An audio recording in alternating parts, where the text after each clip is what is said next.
ഹാഷ്മി താജ് ഇബ്രാഹിം വീണ്ടും ചേരുന്നു. ഹാഷ്മി, പൂരത്തിന്റെ ആവേശത്തെക്കുറിച്ച് പറയൂ. നമുക്കതില്ലാതെ സ്റ്റുഡിയോയിൽ ഇങ്ങനെ ഇരിക്കാൻ പറ്റുമോ? പറയൂ. എസ് കെ ഉറപ്പായി ഒരുപാട് പേർ എസ് കെ എന്തുകൊണ്ട് വന്നില്ല ചോദിക്കുന്നുണ്ട്. അപ്പോൾ നമ്മൾ എസ് കെ നമ്മുടെ കൂടെ ഉണ്ട്, നേരിട്ടില്ല എന്നുള്ളതേ ഉള്ളൂ ഞാൻ പറയുന്നുണ്ട്. എസ് കെ നമ്മൾ നിൽക്കുന്നത് വടക്കുന്നാഥ ക്ഷേത്ര സന്നിധിയിൽ തന്നെയാണ് ഇപ്പോഴും.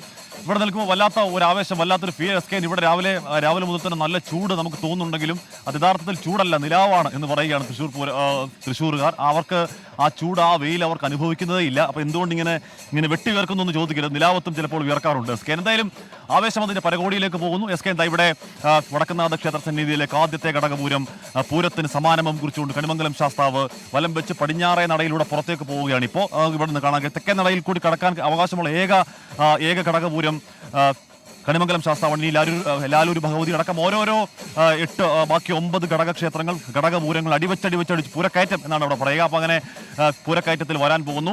അതിനുശേഷം പണത്തിൽ വരവ് പഞ്ചവാദ്യം തുടങ്ങാൻ പോകുന്നു. കോങ്ങാട് മധുവിൻ്റെ വല്ലാത്തൊരു മായാജാലം കേൾക്കാൻ വേണ്ടി കാത്തിരിക്കുന്നു ആളുകൾ.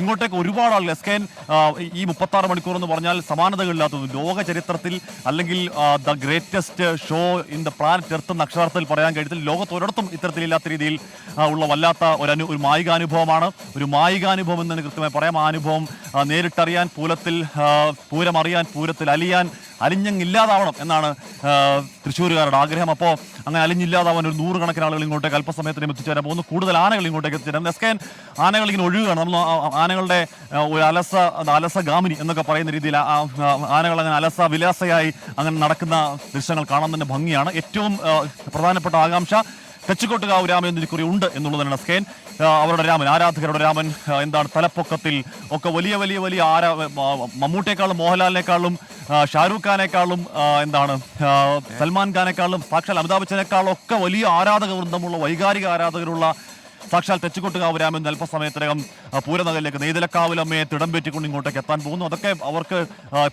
ഇവിടെ പൂരാസ്വാദകർക്ക്, ആനപ്രേമികൾക്ക് വലിയ ആനന്ദദായകമായ കാര്യമാണ്. എസ് കെ ഇവിടെ മേളം മാത്രം ആസ്വദിക്കാൻ വരുന്നവർ ഉറപ്പായും ഉണ്ട്. അവർ ഇലഞ്ഞിത്തറയിൽ നിൽക്കും, അല്ലെങ്കിൽ അവർ പഞ്ചവാത്തിൽ നിൽക്കും. ആനകളെ കാണാൻ മാത്രമുണ്ട്. അവർ ആനകൾ കുളിക്കുന്നിടത്തും ഒക്കെ ആനകളെ ചുറ്റിപ്പറ്റി അങ്ങനെ നിൽക്കും. ഇനി അതല്ല, നിറങ്ങളാണ് ആഗ്രഹിക്കുന്നവർ കുടമാറ്റം കാണാൻ വേണ്ടി നിൽക്കും. എസ് കെ പൂരത്തിലെല്ലാം ഉണ്ട്, എന്നാൽ പൂരത്തിൽ ഇല്ലാത്തത് മറ്റൊരിടത്തും ഇല്ല. പൂരം ആഷ്മി, അവിടെ തന്നെ പൂരപ്പറമ്പിൽ ആവേശം കളയാതെ അവിടെ തന്നെ നിൽക്കുക.